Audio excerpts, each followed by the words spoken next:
الحمد لله نحمده ونستعينه ونستغفره ونعوذ بالله من شرور أنفسنا وسيئات أعمالنا من يهده الله فلا مضل له ومن يضلل فلا هادي له وأشهد أن لا إله إلا الله وحده لا شريك له وأشهد أن محمدا عبده ورسوله يا أيها الذين آمنوا اتقوا الله حق تقاته ولا تموتن إلا وأنتم مسلمون يا أيها الناس اتقوا ربكم الذي خلقكم من نفس واحدة وخلق منها زوجها وبث منهما رجالا كثيرا ونساء واتقوا الله الذي تساءلون به والأرحام إن الله كان عليكم رقيبا يا أيها الذين آمنوا اتقوا الله وقولوا قولا سديدا يصلح لكم أعمالكم ويغفر لكم ذنوبكم ومن يطع الله ورسوله فقد فاز فوزا عظيما أما بعد فإن أصدق الحديث كتاب الله تعالى وخير الهدي هدي محمد صلى الله عليه وسلم وشر الأمور محدثاتها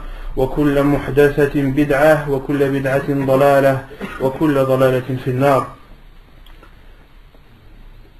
Nous continuons, Inch'Allah Tabaraka wa Ta'ala, notre lecture ainsi que les quelques commentaires sur le livre Al-Wajiz fi Fiqh Sunnati wal Kitab al-Aziz.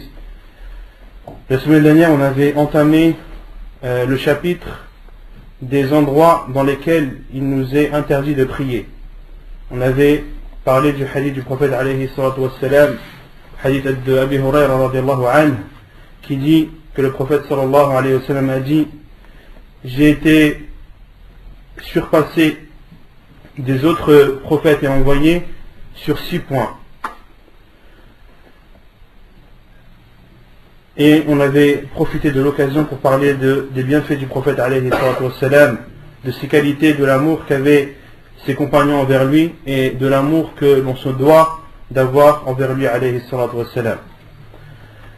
يقول المؤلف المواضع التي نهي عن الصلاة فيها عن أبي هريرة رضي الله عنه أن رسول الله صلى الله عليه وسلم قال: فضلت على الأنبياء ب6 أعطيت جوامع الكلم ونصرت بالرعب وأحلت لي الغنائم وجعلت لي الأرض طهورا ومسجدا وأرسلت إلى الخلق كافة وختم بي النبيون.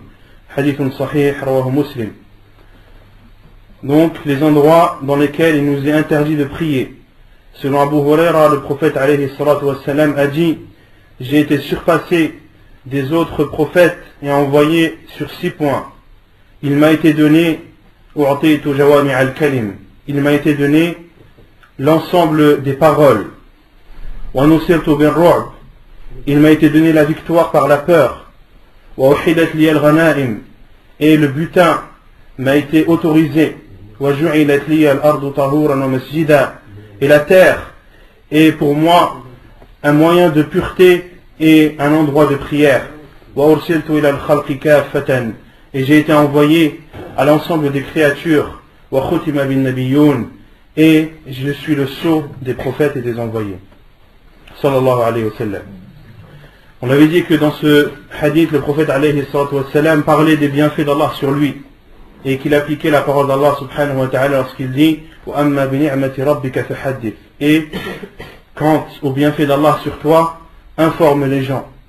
Et on avait dit que le prophète alayhi wa sallam avait cité 6 points, non pas à titre de restriction, mais à titre d'exemple. On avait dit que l'imam al-Suyuti rahimahullah avait écrit un livre qu'il a appelé Khasaisun Nabi sallallahu alayhi wa sallam, un livre qui contient 3 volumes et où il a énuméré plus de 200 caractéristiques du prophète alayhi wa sallam. Donc la première caractéristique, le prophète sallallahu alayhi wa sallam dit: il m'a été accordé les paroles générales ou les paroles globales, Jawami'ul Kalim. Et les savants ont expliqué Jawami'ul Kalim en disant premièrement que c'est le Coran. Que c'est le Coran, la parole d'Allah subhanahu wa ta'ala, est une parole globale. Et elle a été accordée au prophète alayhi salatu wassalam. De même que les savants ont dit que Jawami'ul Kalim englobe la sunna du prophète alayhi salatu wassalam. Et que le prophète alayhi salatu wassalam avait le don de dire des paroles qui étaient petites en quantité, mais qui étaient grandes en valeur, en morale et en contenu. Parmi les paroles du prophète alayhi salatu wassalam que les savants ont considéré comme Jawami'ul Kalim, la parole du prophète alayhi salam lorsqu'il dit ad-dinu nasiha, la religion c'est le conseil, ou le hadith où le prophète alayhi salam dit la yu'minu ahadukum hatta yuhibba li akhihi ma yuhibbu li nafsihi min al-khayr, ne sera véritablement croyant l'un d'entre vous que lorsqu'il aimera pour son frère ce qu'il aime pour soi-même de bien. Et autant de hadiths dont la plupart ou beaucoup de ces hadiths sont cités dans le livre Al-Arba'in al-Nawawiyah, les 40 hadiths de l'imam al-Nawawi. La plupart de ces hadiths sont considérés par les savants comme étant des paroles globales qu'a cité le prophète alayhi salam, globales, c'est-à-dire qu'elles sont petites en quantité mais elles sont grandes en valeur et en contenu. Et le prophète alayhi salam a dit il m'a été accordé la victoire par la peur. Et dans une autre version du hadith, le prophète alayhi salam a dit et j'ai été on m'a donné la victoire, Allah m'a donné la victoire par la peur d'une distance de 1 mois, la distance qui est parcourue en 1 mois à dos de chamel. Et au temps du prophète alayhi salam, les mushrikines, les associateurs avaient peur du prophète alayhi salam alors qu'ils étaient éloignés de lui. Mais lorsqu'ils entendaient parler du prophète alayhi salam, une peur prenait leur cœur, une peur apparaissait et était visible dans leur visage. Et le prophète alayhi salam a cité dans le hadith à la distance qui est parcourue en 1 mois, mais il y a d'autres hadiths qui prouvent que la peur des ennemis du prophète alayhi salam pouvait être ressentie à une distance plus lointaine que celle-ci. Comme cela a été rapporté selon dans un hadith authentique où Malik al-Rum, le roi des Romains à l'époque du prophète alayhi salam, avait peur du prophète sallallahu alayhi wa sallam, alors qu'il était où? Naam. Et le prophète alayhi salam était dans la péninsule arabique et il avait peur du prophète alayhi salam. Et il a même dit sa parole très connue lorsqu'il dit Sayamliku mawdi'u qadamay hadihi.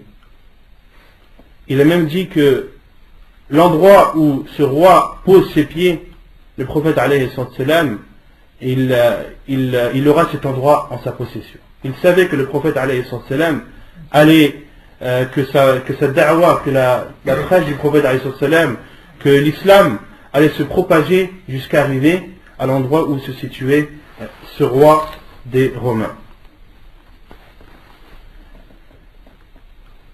Puis le prophète alayhi salam a dit wa uhidat li al-ghanaim, et le butin m'a été autorisé, le butin qui est récolté après une bataille. Wa ju'ilat li al-ardu tahuran wa masjida, et la terre est considéré comme un moyen de pureté et un moyen de prière, et un endroit de prière. Un moyen de pureté qui est utilisé lorsque la personne fait at-tayammum. On avait cité les règles régissant at-tayammum. Et ensuite le prophète alayhi salam a dit wa ursiltu ila an-nas ila al-khalqi kaffatan, et j'ai été envoyé à l'ensemble des créatures. Et le prophète sallam a dit ila al-khalqi kaffatan, c'est-à-dire les djinns et les humains. Et je suis le sceau des prophètes. Donc, dans ce hadith, on en déduit que la terre est considérée pour la communauté de Muhammad sallallahu alayhi wa sallam comme étant un moyen de purification et un endroit de prière. La règle est celle-ci. يقول المؤلف فالأرض كلها مسجد إلا ما استثني في هذه الأحاديث. Et l'auteur dit, la terre est donc entièrement un endroit de prière, sauf les endroits qui ont été cités dans les hadiths qui vont suivre.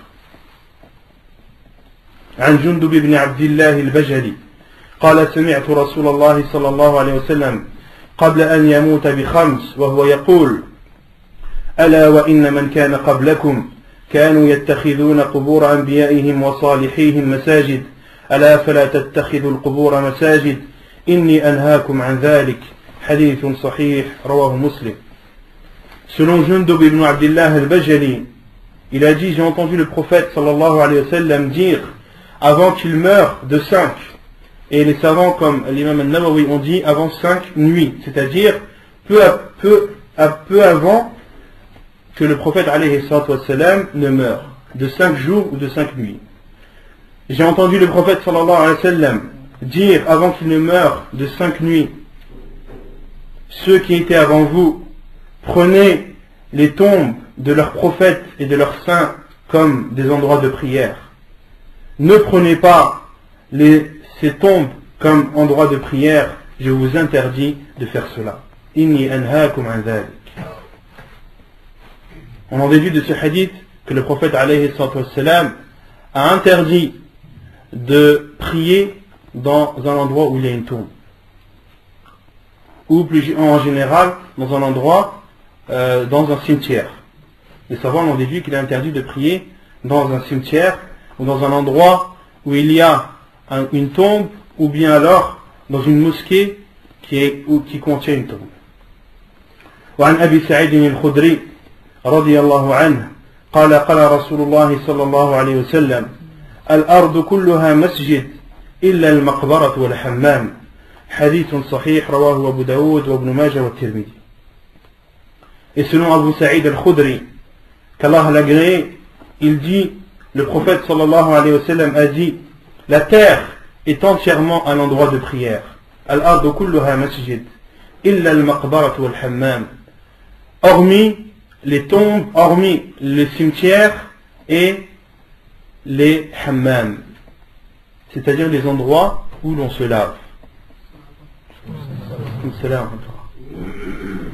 Al-hammam en arabe, c'est l'endroit où l'on se lave, qui vient du mot al-hamim. Al-hamim qui est l'eau chaude. Donc l'endroit où l'eau chaude est utilisée, c'est-à-dire l'endroit où l'on se lave. Et il ne faut pas comprendre ce hadith comme al-hammam qui est connu à notre époque, c'est-à-dire les toilettes. À notre époque, le terme al-hammam est utilisé pour définir les toilettes. Or, au temps du prophète alayhi salam, c'était un terme qui désignait l'endroit où l'on se lavait. Et le prophète sallallahu alayhi wa sallam a dit: Al-ardu kulluha masjid. La terre est entièrement une mosquée. Masjid, c'est-à-dire un endroit où l'on se prosterne. Les savants ont dit masjid ay makanun lis-sujud. Illa al-maqbaratu wal-hammam. Sauf le cimetière et l'endroit où l'on se lave. Et les cimetières, les savants ont dit que la cause de l'interdiction de prier dans un cimetière, c'est que notre religion nous ferme les portes qui pourraient nous amener vers un mal. Saddu ad-dara'i', ce que les savants appellent Saddu ad-dara'i', car le fait de prier dans les tombes peut amener les personnes à faire du shirk, peut amener les personnes à invoquer les morts qui sont enterrés dans ce cimetière, peuvent être amenés petit à petit au fur et à mesure du temps d'invoquer ces morts et d'adorer Allah subhanahu wa ta'ala, d'adorer ces morts en dehors d'Allah subhanahu wa ta'ala. Il est donc interdit de prier dans l'enceinte d'un cimetière. Et les savants ont dit, même si tu pries dans un endroit isolé du cimetière qui ne comporte pas de tombe, à partir du moment où tu rentres dans l'enceinte du cimetière, il est interdit d'y prier. Et les savants ont même dit que la prière de celui qui prie dans un cimetière est considérée comme batila, est considérée comme nulle.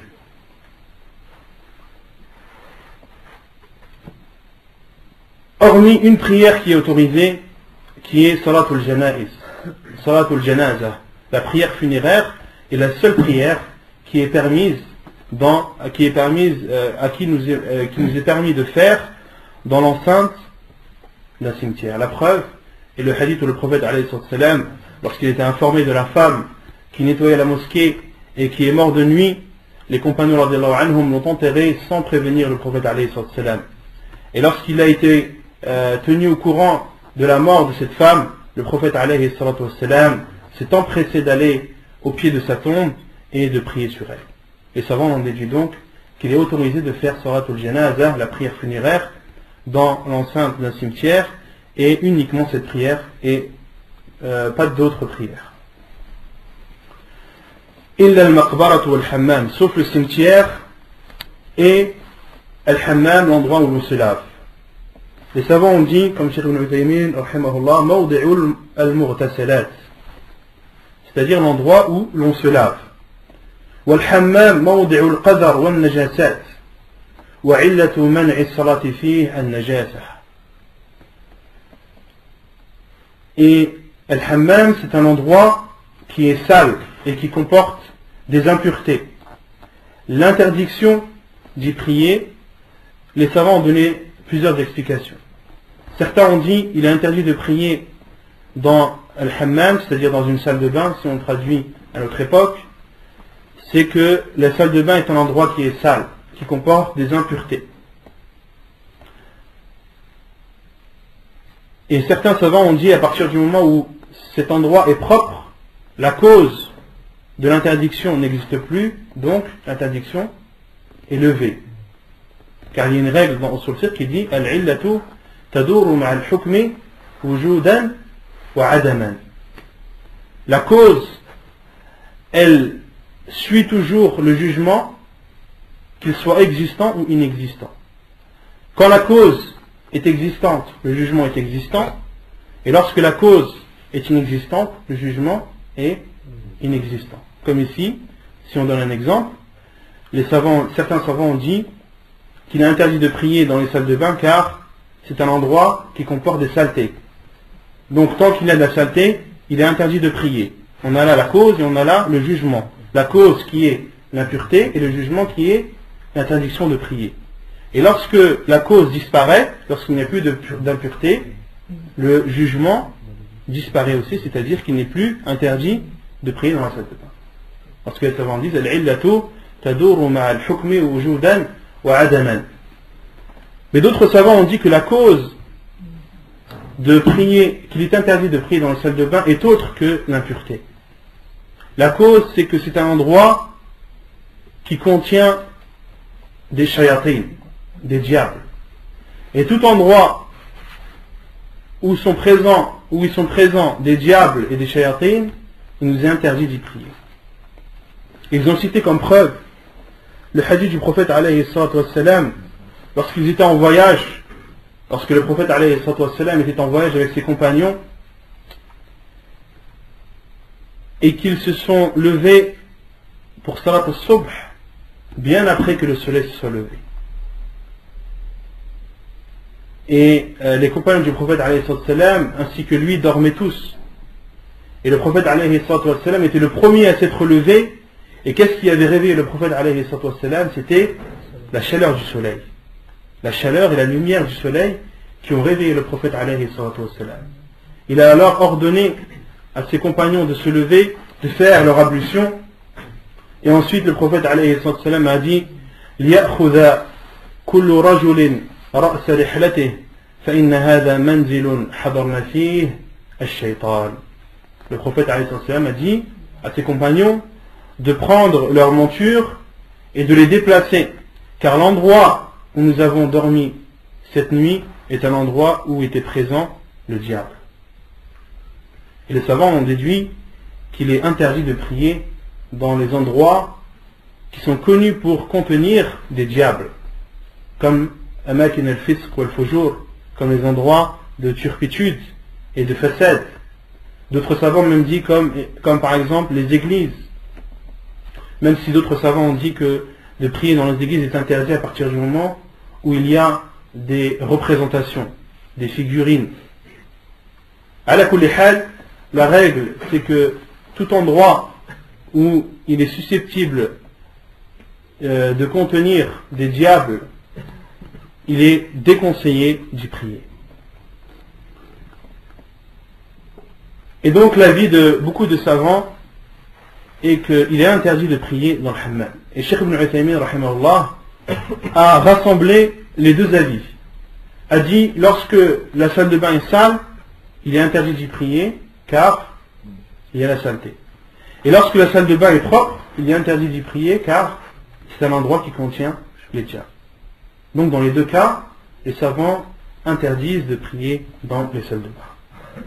ومن باب أولى المراحيض. S'il est interdit de prier dans les salles de bain, il est encore plus interdit de prier dans les toilettes. Car certains vont dire, le hadith du prophète sallallahu alayhi wa sallam dit al-hammam, il dit la salle de bain, il ne dit pas les toilettes. C'est pire de prier dans les toilettes que de prier dans les salles de bain. Et le musulman a sa izza. Allah subhanahu wa ta'ala dit وَلِلَّهِ الْعِزَّةُ وَلِرَسُولِهِ وَلِلْمُؤْمِنِينَ. Et la puissance appartient à Allah, à son envoyé et aux croyants. Donc un musulman ne doit pas se rabaisser jusqu'au point de faire la prière, de être en relation avec Allah subhanahu wa ta'ala dans des endroits comme cela. Un musulman est fier, il a sa fierté, il a son honneur. Lorsqu'il prie, il ne doit pas avoir honte de prier. Et malheureusement, on entend beaucoup de personnes qui, dans leur lieu de travail, sont humiliées, wal'iyadu billah, au point d'aller prier dans les salles de bain et dans les toilettes. Wal'iyadu billah. Comme si c'était un mujrim, comme si c'était un gangster, comme si c'était un délinquant, comme si c'était un criminel. Il est obligé de se cacher, de fermer toutes les portes derrière lui pour aller à la rencontre d'Allah subhanahu wa ta'ala et être en relation avec son Seigneur. Non, le musulman, il est fier. Le musulman, il est au-dessus de ceux qui n'ont pas eu cette chance, qui n'ont pas eu ce bienfait d'Allah subhanahu wa ta'ala qui est l'islam. Le musulman doit être fier d'être musulman.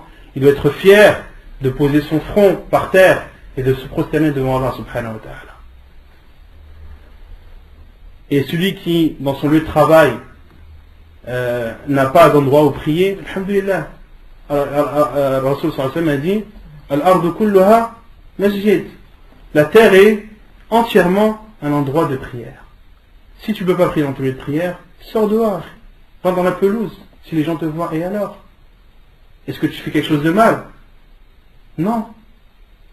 Et ces choses-là nous manquent beaucoup. Le fait que le musulman est fier, le musulman a l'honneur de montrer sa religion. Il doit avoir l'honneur et la fierté de montrer sa religion à tout le monde. Et qui sait, peut-être que si une personne te voit en train de prier et qu'il n'a jamais vu de personne prier avant, ça va être la cause de sa conversion en islam. Et tu auras par ce bienfait que tu as fait de prier, tu auras aussi par la suite été la cause pour que un non-musulman ou un musulman commence sa prière. Il suffit qu'un musulman qui a une faible foi passe devant toi et se dit subhanallah, ce frère qui prie devant tout le monde, il n'a pas honte, il est fier, masha'Allah, et moi la honte je prie même pas, je fais même pas notre salat. Ça va être peut-être un déclic pour que cette personne fasse sa prière. Et le prophète alayhi salam a dit ad-dalu ala al-khayri kafa'ili. Celui qui montre un bien aux gens, c'est comme si il l'avait accompli. وعن البراء بن عازب قال سئل رسول الله صلى الله عليه وسلم عن الصلاة في مبارك الإبل فقال لا تصلوا في مبارك الإبل فإنها من الشياطين وسئل عن الصلاة في مرابض الغنم فقال صلوا فيها فإنها بركة. حديث صحيح رواه ابن ماجه وأبو داود. Et selon Abu Sa'id al-Khudri, et selon Al-Bara ibn Azib, afwan, il dit, le prophète sallallahu alayhi wa sallam fut questionné sur la prière dans les endroits où stationnent les chameaux. Et le prophète sallallahu alayhi wa sallam a dit, ne priez pas dans les endroits où stationnent les chameaux, car elles font partie des diables. فإنها من الشياطين, c'est-à-dire les chameaux, car les chameaux font partie des shayatin. وسئل عن مرابض الغنم, et il a été questionné sur l'endroit où stationnent al-ghanam, c'est-à-dire les vaches, les bovins et les ovins. Et le prophète sallallahu alayhi wa sallam a dit sallu fiha fa innaha barakah, priez dedans car c'est une bénédiction, c'est-à-dire al-ghanam, les bovins et les ovins sont une bénédiction. Hadith authentique rapporté par Abu Daoud et Ibn Majah.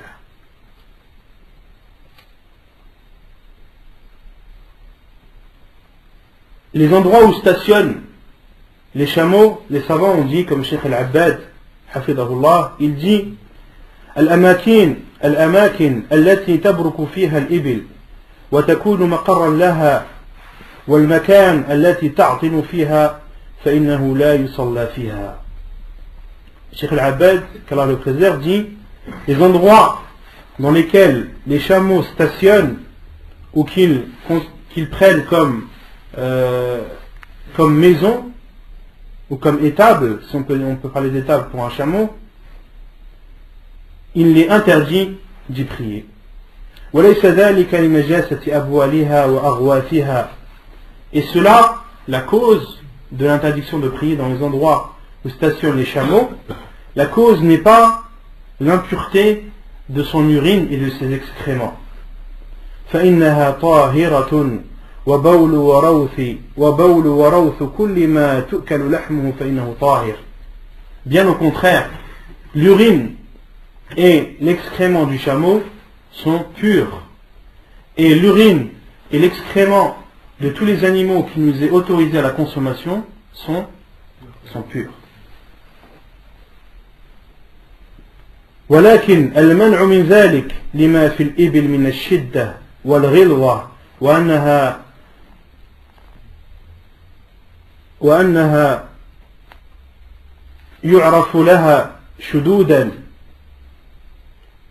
فإنه تلحق الضرر على من يصلي حولها. Et le cheikh dit, mais la cause de l'interdiction, c'est que le chameau est un animal dur, c'est un animal coriace, c'est un animal agité, c'est un animal dangereux, et il peut faire du mal à celui qui prie à proximité. أو على الأقل تشوش عليه, ou au minimum de prier à côté d'un chameau dérange celui qui prie. بخلاف الغنائم فإنها ليست كذلك لهدوئها وسكينتها وإن حصل منها شدود أو نفار فإنه لا يحصل الضرر بها. Contrairement aux bovins et aux ovins, ce sont des animaux qui sont calmes, qui sont sereins, même si quelquefois ils sont agités, mais cette agitation ne portait pas préjudice à ceux qui sont autour d'eux.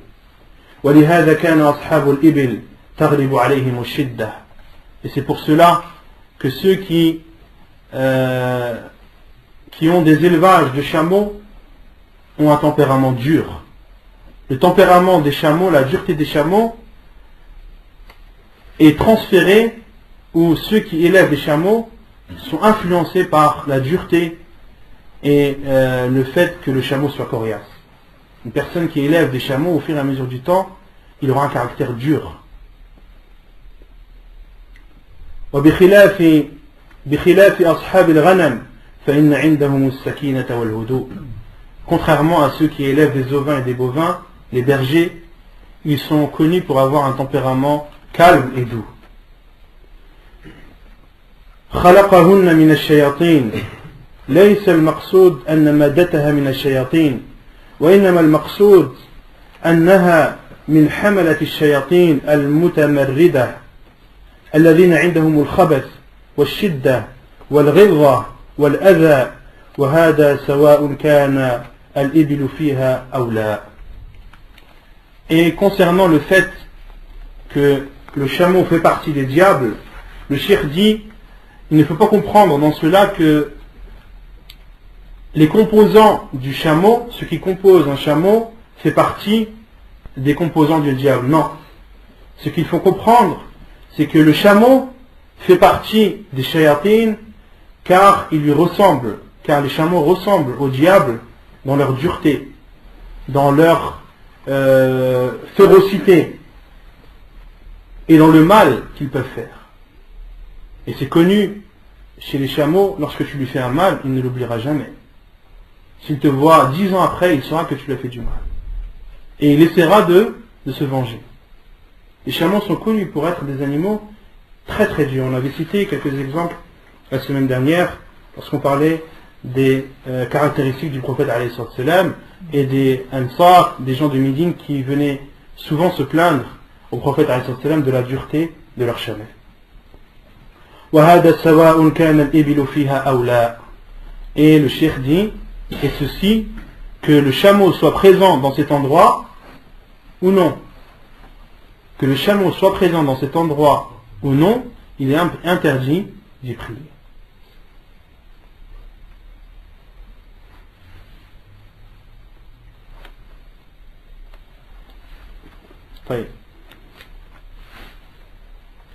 Donc là on a terminé le chapitre des endroits où il est interdit de prier, et là on rentre dans le chapitre de l'adhan, le chapitre de l'appel à la prière. Vous n'avez pas de questions sur ce qu'on a dit juste avant? Non.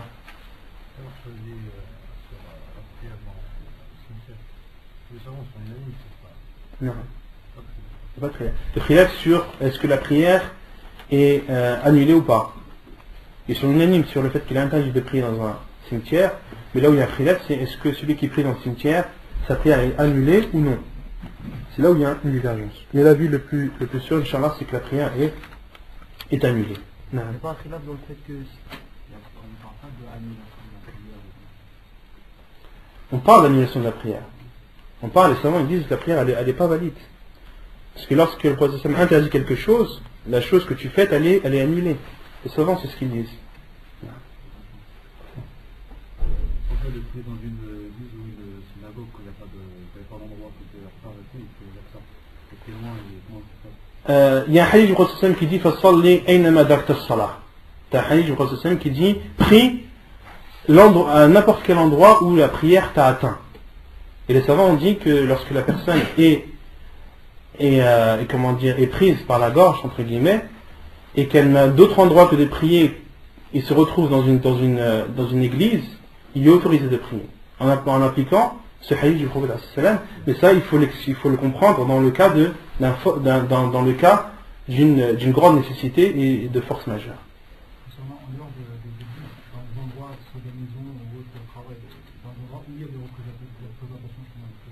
Allah A'lam. Allah A'lam, je sais pas. Moi je ferai une recherche dessus, Inch'Allah.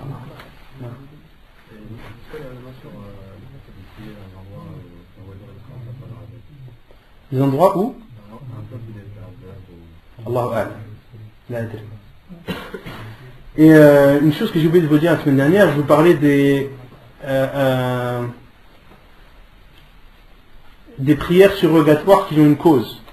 Je vous avais dit qu'il y avait un hadith du prophète sallam qui prouvait que toutes les prières qui avaient une cause qu'il était autorisé de les faire durant les horaires interdites. Je vous avais dit qu'il y avait un hadith du prophète sallam à ce sujet. Et j'ai retrouvé une parole de Cheikh Ibn Uthaymin rahimahullah qui dit والصواب أن جميع ما له سبب مستثنى وأن ما له سبب فهو جائز ودليل ذلك أن النبي صلى الله عليه وسلم قال لا تحروا بصلاتكم طلوع الفجر ولا غروبها فدل على أن النهي على من صبر وانتظر حتى إذا كان عند الشروق الشمس أو غروبها قام وصلى لأنه في هذا يشبه حال الكفار الذين يسجدون لها إذا غربت أو شرقت. Donc le Cheikh Ibn Uthaymin rahimahullah dit, et l'avis le plus sûr, l'avis le plus véridique concernant le fait de prier durant les horaires interdites, c'est que toute prière qui a une cause est exemptée de l'interdiction et il est autorisé de l'accomplir. La preuve est le hadith du prophète sallallahu alayhi wa sallam qui dit لا تحروا بصلاتكم طلوع الفجر ولا غروبها.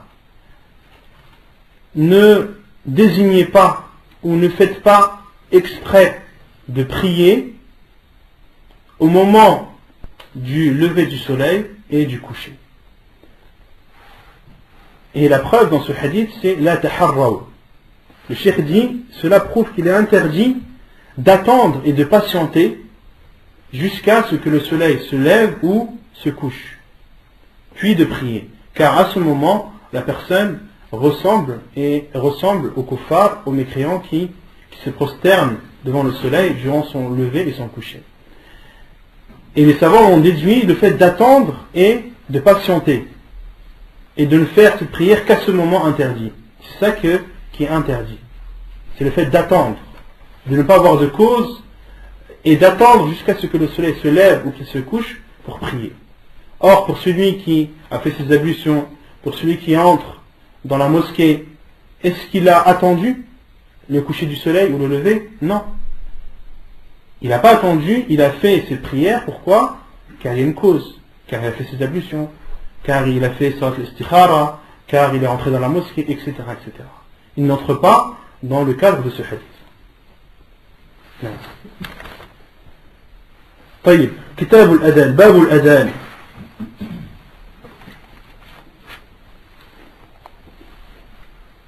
الأذان لغة هو الإعلام وشرعا هو إعلام بدخول وقت الصلاة بألفاظ مخصوصة. Donc الأذان, et ici beaucoup de personnes font l'erreur en disant al-adhan. Quelle est la différence entre al-adhan et al-adhan? Qui connaît? Non. Les oreilles. Celui qui dit al-adhan, il a dit les oreilles. Celui qui dit al-adhan, il a dit l'appel à la prière. D'accord? Donc il faut être très précis lorsqu'on prononce un terme. Alors subhanahu wa ta'ala dit am lahum adhanun yasma'una biha, en parlant de ceux qui étaient adorés en dehors d'Allah. Alors subhanahu wa ta'ala leur dit, est-ce qu'ils ont des oreilles qui leur permettent d'écouter? D'accord? Donc lorsqu'on prononce le terme adhan, il faut bien dire adhan et non adhan. Et l'adhan, les savants ont dit qu'il a été légiféré dans le Coran, dans la sunna du prophète sallallahu alayhi wa sallam, et selon l'unanimité des musulmans. Et selon l'unanimité des musulmans. Quelle est la preuve de l'adhan dans le Coran? Qui connaît des versets qui parlent de l'adhan dans le Coran? Non.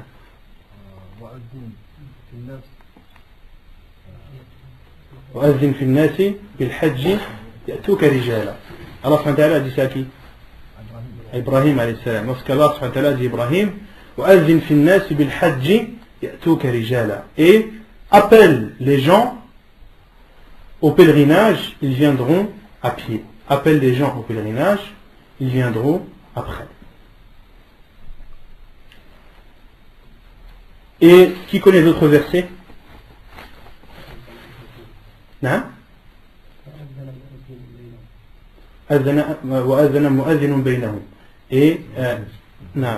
Et un appeleur a appelé parmi eux. Qui connaît encore un autre verset?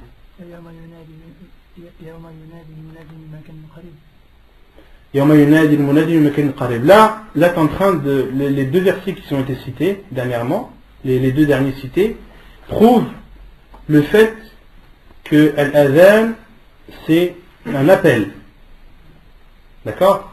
Mais moi je demande, quelle est la preuve dans le Coran qui prouve l'adhan, c'est-à-dire l'appel à la prière? Parce que là, quand on parle de Bab al-Adhan, le chapitre de l'adhan, de l'appel à la prière. Quelle est la preuve de l'appel à la prière dans le Coran? Non. Yunadi lil-iman, qui appelle à la croyance. Là, moi je veux une preuve de l'appel à la prière. وإذا ناديتم إلى الصلاة اتخذوها هزوا ولعبا. Et lorsque vous appelez à la prière, ils prennent cet appel à la prière comme un amusement et une moquerie. En parlant de qui? Allah subhanahu wa ta'ala parle des munafiqin et des ahl kitab, des gens du livre. Au temps du prophète alayhi salam, lorsqu'ils appelaient à la prière, ils se moquaient des musulmans dans cet appel qu'ils faisaient. وإذا ناديتم إلى الصلاة اتخذوها هزوا ولعبا ذلك بأنهم قوم لا يعقلون. Allah subhanahu wa ta'ala dit, et ceci car c'est un peuple où ce sont des gens qui n'ont pas de raison. Allah subhanahu wa ta'ala les a considérés comme n'ayant pas de raison. Et la raison dans ce verset, la raison se divise en deux. Il y a la raison qui différencie un fou de celui qui ne l'est pas, et il y a la raison qui est aql al-rushd, la raison de bonté, la raison qui te permet de faire des bonnes choses. Et Allah subhanahu wa ta'ala, lorsqu'il a nié la raison envers ces personnes, il a nié la raison qui permet de faire des bonnes œuvres, et non pas la raison qui permet de les différencier des fous. Taïb, un autre verset qui prouve al-adhan, qui prouve l'appel à la prière. Naam. Ya ayyuha alladhina amanu idha nudiya lis-salati min yawm al-jumu'ah fas'aw ila dhikrillah. Ô vous qui avez cru, lorsqu'il est appelé à la prière du vendredi, empressez-vous d'aller faire le rappel d'Allah wa dharul bay' et délaisser toute transaction commerciale. Et un autre verset qui prouve aussi al-adhan, un des meilleurs versets qui prouve al-adhan. وَمَنْ أَحْسَنُ قَوْلًا مِمَّنْ دَعَا إِلَى اللَّهِ وَعَمِلَ صَالِحًا وَقَالَ إِنَّنِي مِنَ الْمُسْلِمِينَ. Les savants ont expliqué comme cause pourquoi est-ce que ce verset a été révélé, car des munafiqin, des hypocrites, se moquaient de ceux qui appellent à la prière, et Allah subhanahu wa ta'ala leur a répondu en disant وَمَنْ أَحْسَنُ قَوْلًا مِمَّنْ دَعَا إِلَى اللَّهِ. Et quelle parole est meilleure que celui qui appelle à Allah وَعَمِلَ صَالِحًا et fait de bonnes actions. Et certains savants ont dit وَعَمِلَ صَالِحًا أي الصلاة, c'est-à-dire ركعتين بعد الأذان. Certains savants ont dit وَعَمِلَ صَالِحًا, c'est-à-dire ركعتين بعد الأذان. ومن أحسن قولا ممن دعا إلى الله وعمل صالحا وقال إنني من المسلمين, et qui dit je fais partie des musulmans. طيب, حكمه. Et donc ça, on en parlait du Coran, les preuves dans le Coran de l'adhan, de l'appel à la prière. Les hadiths du prophète on va les citer, et l'ijma', l'unanimité des savants, est connue de tout le monde. حكمه الأذان هو الإعلام بدخول وقت الصلاة بألفاظ مخصوصة وهو واجب. عن مالك بن الحويرث أن النبي صلى الله عليه وسلم قال إذا حضرت الصلاة فليؤذن لكم أحدكم وليؤمكم أكبركم. حديث متفق عليه. فقد أمره صلى الله عليه وسلم بالأذان والأمر للإيجاب كما هو معلوم. Donc le jugement de l'appel à la prière. L'appel à la prière, c'est un appel de l'entrée de l'heure de la prière en utilisant des termes bien particuliers. Donc la définition de l'adhan, c'est un appel à l'entrée de la prière qui montre l'entrée de la prière en utilisant des termes bien précis. وَهُوَ وَاجِبٌ, et son jugement c'est l'obligation. L'appel à la prière est obligatoire. La preuve est le hadith de Malik ibn al-Huwayrith qui dit que le prophète sallallahu alayhi wa sallam a dit lorsque la prière est arrivée ou lorsque l'heure de la prière est arrivée, que l'un d'entre vous fasse l'appel à la prière et que le plus grand d'entre vous préside celle-ci. Le prophète sallallahu alayhi wa sallam a ordonné dans ce hadith l'appel à la prière, et lorsque le prophète sallallahu alayhi wa sallam ordonne une chose, cela signifie l'obligation. وعن أنس أن النبي صلى الله عليه وسلم كان إذا غزا بنا قوما لم يكن يغزو بنا حتى يصبح وينظر فإن سمع آذانا كف عنهم وإن لم يسمع آذانا أغار عليهم. حديث متفق عليه. Et selon Anas, le prophète sallallahu alayhi wa sallam, lorsqu'il combattait, lorsqu'il sortait au combat et qu'il arrivait à proximité d'un village ou d'un peuple, il ne les attaquait pas et attendait le lendemain et regardait.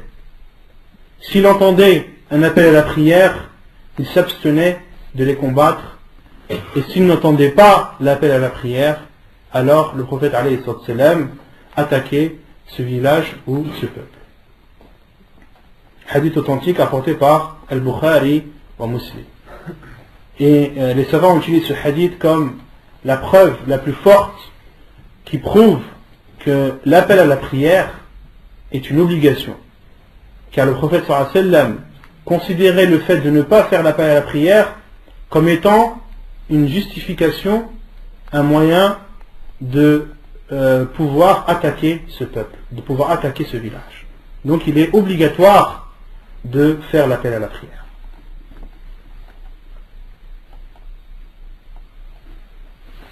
Et il y a divergence sur ceci, sur le fait, sur le jugement de l'adhan, et l'avis le plus sûr, comme le dit l'auteur, c'est qu'il est obligatoire.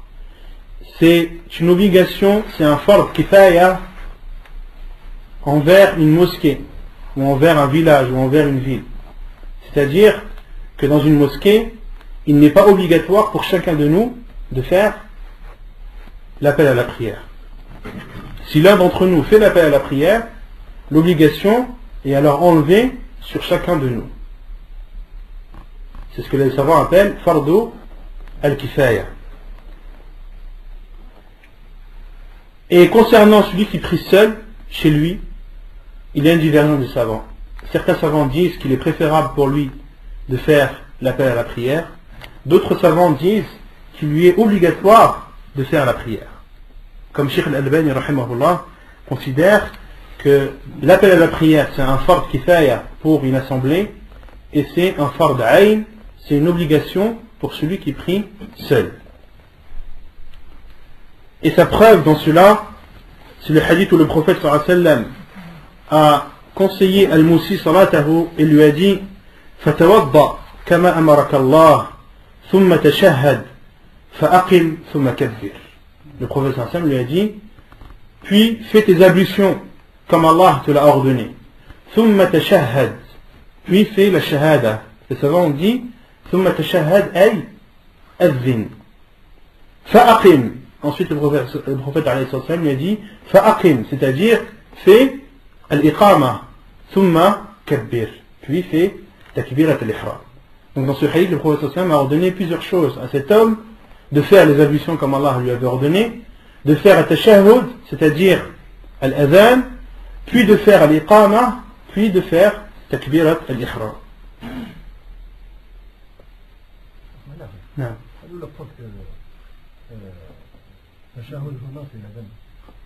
La parole des savants, l'explication des savants.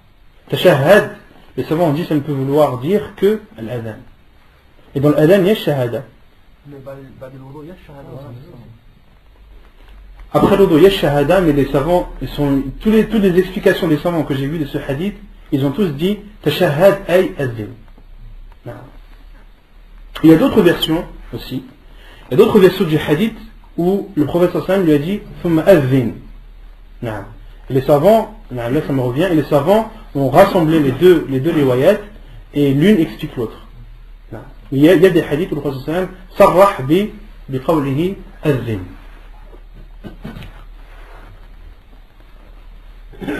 طيب. Et les savants disent aussi que l'adhan il est obligatoire fi safari wal hadar. Il est obligatoire que les personnes soient en voyage ou sédentaires, comme le dit Cheikh Ibn Uthaymin rahimahullah. Pour les femmes il y a un khilaf. Al-adhan et l'iqama pour les femmes, il y a une divergence des savants. Et l'avis le plus sûr, wallahu a'lam, c'est que, comme le dit Cheikh Al-Albani et avant lui Siddiq Hassan Khan, que al-adhan et l'iqama ont le même jugement pour les hommes comme pour les femmes. Car le jugement est général. Et pour spécifier les femmes, il faut une preuve. Il faut un verset ou un hadith du prophète qui prouve que cette obligation, les femmes en sont exemptes. Or, il y a des hadiths, il y a des paroles des salafs, comme la parole d'Ibn Omar, ليس على المرأة أذان ولا إقامة. Mais Cheikh Al-Albani rahimahullah a considéré que tous ces textes qui interdisent l'iqama et l'adhan à la femme sont faibles. Certains savants disent que c'est la parole du prophète sallallahu alayhi wa sallam. Et Cheikh Al-Albani a dit que ce hadith était mawdou'. Dans Silsila Da'ifa, Cheikh Al-Albani a dit le hadith qui est dédié au prophète sallallahu alayhi wa sallam, qui dit il n'y a pas de adhan, il n'y a pas d'appel à la prière et il n'y a pas d'iqama pour la femme, c'est un hadith mawdou'. Mais il est rapporté par cette parole est rapportée par Ibn Umar radiyallahu anhu. Et Cheikh Al-Albani rahimahullah a étudié et a vu que la parole d'Ibn Umar était faible. Et d'autres paroles comme Ibn Mas'ud radiyallahu anhu qui aussi avait interdit l'adhan et l'iqama à la femme, Cheikh Al-Albani rahimahullah a considéré ce athar comme étant faible. Et il a trouvé d'autres hadiths, il a trouvé d'autres athars comme le athar de Aïcha radiyallahu anha أنها كانت تؤذن وتقيم وتصلي وسط النساء. Que Aïcha radiyallahu anha faisait l'adhan, que Aïcha radiyallahu anha faisait l'iqama et qu'elle présidait la prière et se mettait au milieu des femmes. Et un autre athar d'Ibn Mas'ud radiyallahu anhu, lorsqu'il fut questionné sur l'appel à la prière pour les femmes, il a répondu violemment: comment pourrais-je leur interdire le rappel d'Allah? كيف أمنعهن من ذكر الله. Donc plusieurs preuves qui nous montrent que la vie le plus sûre, Inch'Allah ta'ala, c'est que l'adhan, que l'appel à la prière et l'iqama sont autorisés pour la femme. Non. Quand tu dis les chaînes de transmission, est-ce que les chaînes de transmission sont faibles ou c'est leur parole? Non, les chaînes de transmission qui sont faibles. Quand les savants disent ce qui est faible, c'est la chaîne de transmission.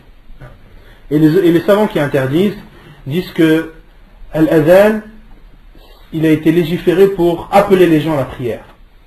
D'accord? Et ceux au temps du prophète qui appelaient les gens à la prière, c'était les hommes. Il n'était pas connu que les femmes appelaient à la prière.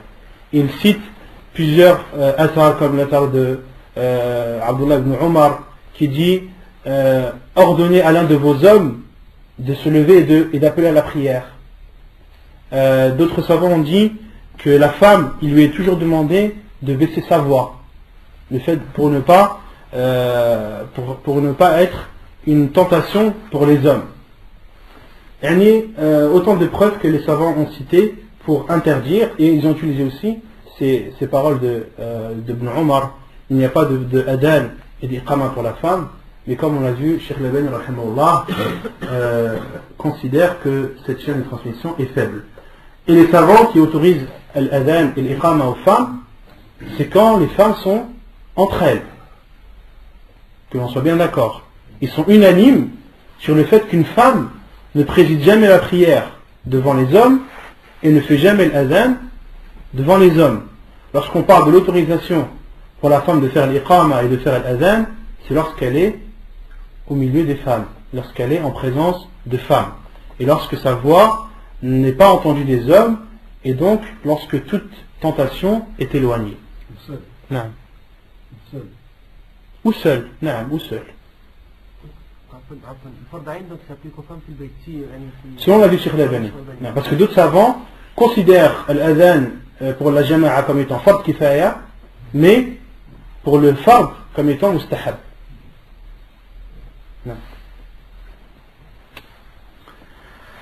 فضله عن معاوية رضي الله عنه أن النبي صلى الله عليه وسلم نعم يقول الأذان ينفيد.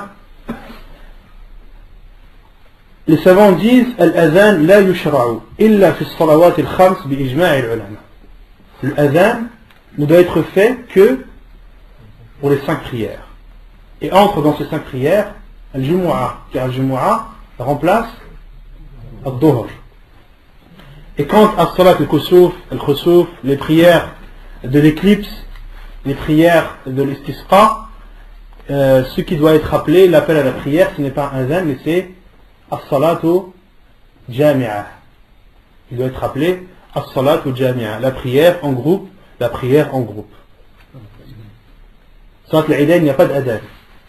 salat al-Eidain, il n'y a pas de adhan. Les prières des deux fêtes, il n'y a pas de adhan, ni le adhan des 5 prières, ni as-salatu jami'a. Cela n'a pas été rapporté par le prophète sallallahu alayhi wa sallam. Quand tu rassembles des prières, tu fais l'adhan une seule fois ou l'adhan et 2 iqama. Lorsque tu rassembles des prières, justement on dit il y a toujours un adhan et 2 iqama. فضله عن معاوية رضي الله عنه أن النبي صلى الله عليه وسلم قال إن المؤذنين أطول الناس أعناقا يوم القيامة حديث صحيح رواه مسلم. Donc les bienfaits de l'appel à la prière. Selon Muawiyah, qu'Allah l'a agréé, le prophète sallallahu alayhi wa sallam a dit: ceux qui appellent à la prière seront les gens le jour du jugement qui auront le cou le plus long. Qui auront le cou le plus long. وعن عبد الرحمن ابن عبد الله ابن عبد الرحمن ابن أبي صعصع الأنصاري ثم المازني عن أبيه أنه أخبره أن أبا سعيد الخدري قال له: إني أراك تحب الغنم والبادية، فإذا كنت في غنمك أو باديتك فأذنت بالصلاة فارفع صوتك بالنداء، فإنه لا يسمع مدى صوت المؤذن جن ولا إنس ولا شيء إلا شهد له يوم القيامة. قال أبو سعيد: سمعته من رسول الله صلى الله عليه وسلم. حديث صحيح رواه البخاري والنسائي. Et selon Abdurrahman ibn Abdillah ibn Abdurrahman, le fils de Abi Sa'd al-Ansari, selon son père, qu'il a informé que Abu Sa'id al-Khudri radiallahu anhu lui a dit: je te vois aimer les bovins et la campagne. Lorsque tu es au milieu de tes bovins ou de ta campagne et que tu appelles et de ta campagne et que tu appelles à la prière, élève ta voix dans ton appel, car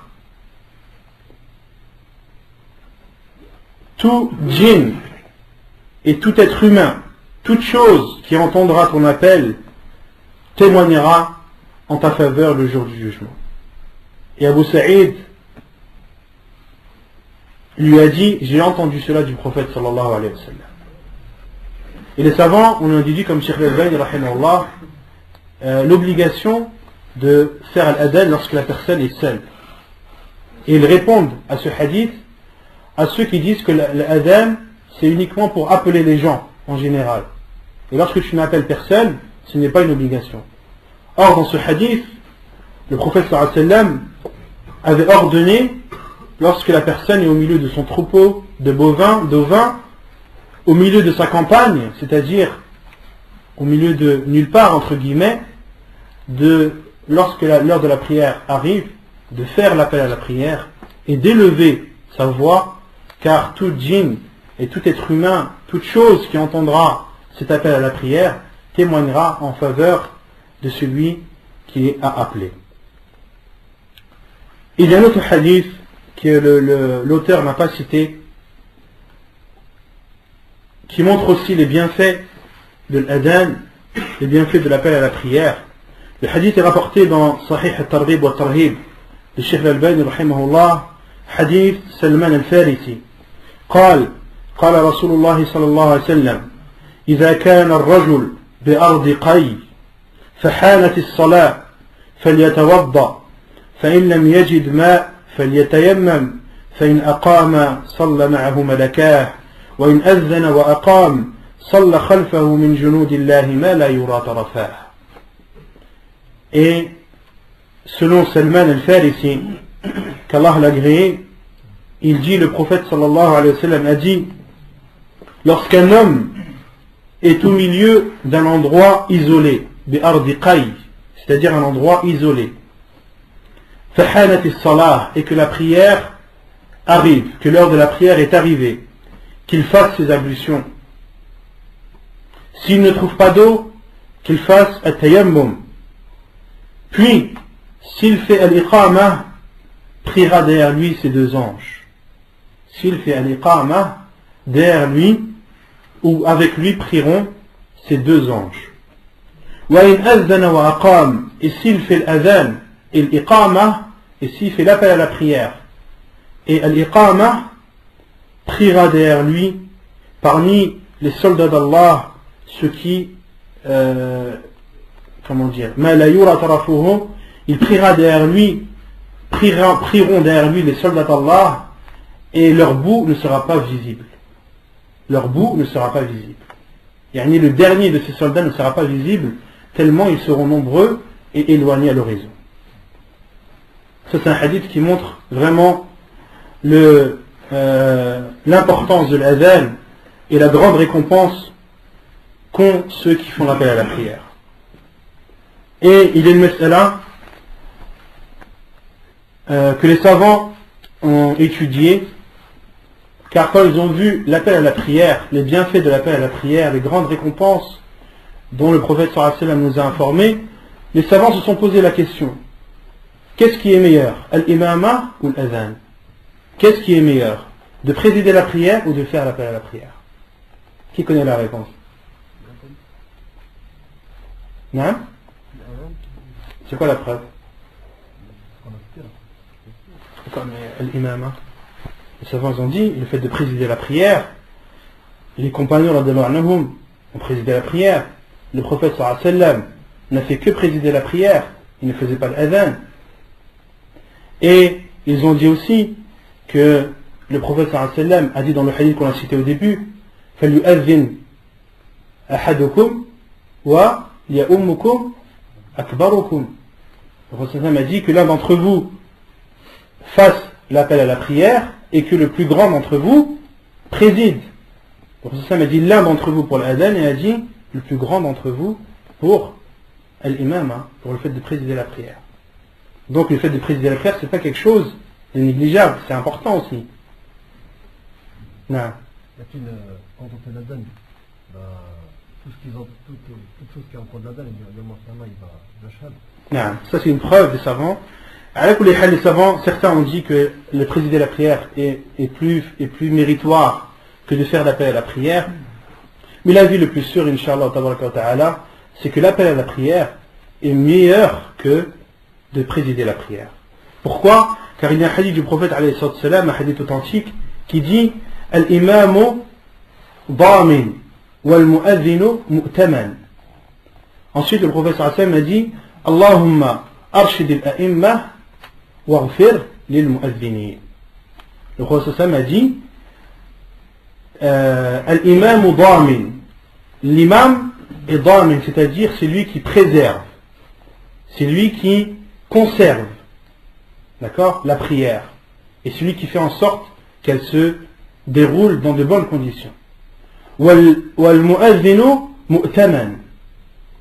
Et celui qui appelle à la prière est digne de confiance. Pourquoi? Car on lui fait confiance sur l'heure à laquelle il a fait al-adhan. Et ensuite le prophète alayhi salam a dit Allahumma arshid al-a'imma waghfir lil-mu'adhinin. Et ensuite le prophète sallam a fait une invocation, a dit Oh Allah, guide les imams waghfir lil-mu'adhinin, et pardonne à ceux qui appellent à la prière. Et les savants ont dit que de préserver, plutôt d'être digne de confiance, est meilleur que de préserver. Ils ont dit aussi que celui qui préserve l'imam, en général, son statut d'imam lui est imposé. Or, celui qui est digne de confiance, il le fait de son propre gré. Et ils ont dit aussi, le professeur Sam a dit Allahumma arshid al-a'imma, oh Allah, guide les imams et pardonne à ceux qui appellent à la prière. Ils ont dit que de demander le pardon est meilleur que de demander la guidée. Et ils ont aussi utilisé la parole de Omar ibn al-Khattab radiallahu anhu, qui dit Lawla al-imama la'adhant, ou lawla al-khilafa la'adhant.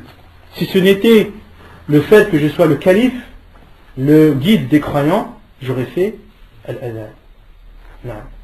Et ils ont aussi cité le fait que le prophète alayhi salatu wassalam, lorsqu'on leur a dit mais le prophète sallallahu alayhi wa sallam et ses compagnons n'ont fait que présider la prière, ils n'ont pas fait l'adhan.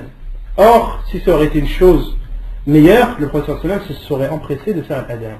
Et les savants ont répondu que le prophète alayhi salam c'était Amir al-Mu'minin, c'était le guide des croyants.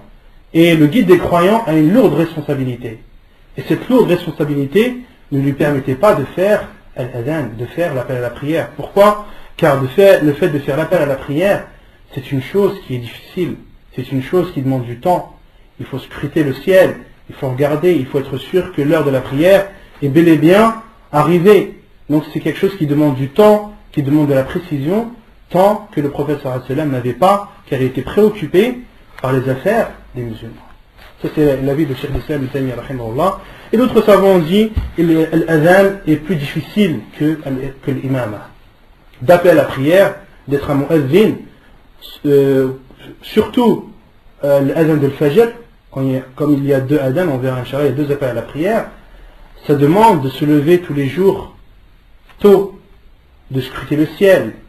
Et les savants ont dit, le fait de faire l'adhan, on appelle les gens à Allah subhanahu wa ta'ala. Celui qui fait l'appel à la prière, il appelle les gens à Allah 5 fois par jour. Il fait al-shahada, il leur dit hayya ala salah, venez à la prière, hayya ala al-falah, venez à la félicité. Autant de choses qui prouvent que le fait de faire l'adhan est plus méritoire que de faire l'imama, que de présider la prière. ونكتفي بهذا القدر وصلى الله وسلم وبارك على نبينا محمد وعلى آله وصحبه أجمعين وآخر دعوانا أن الحمد لله رب العالمين.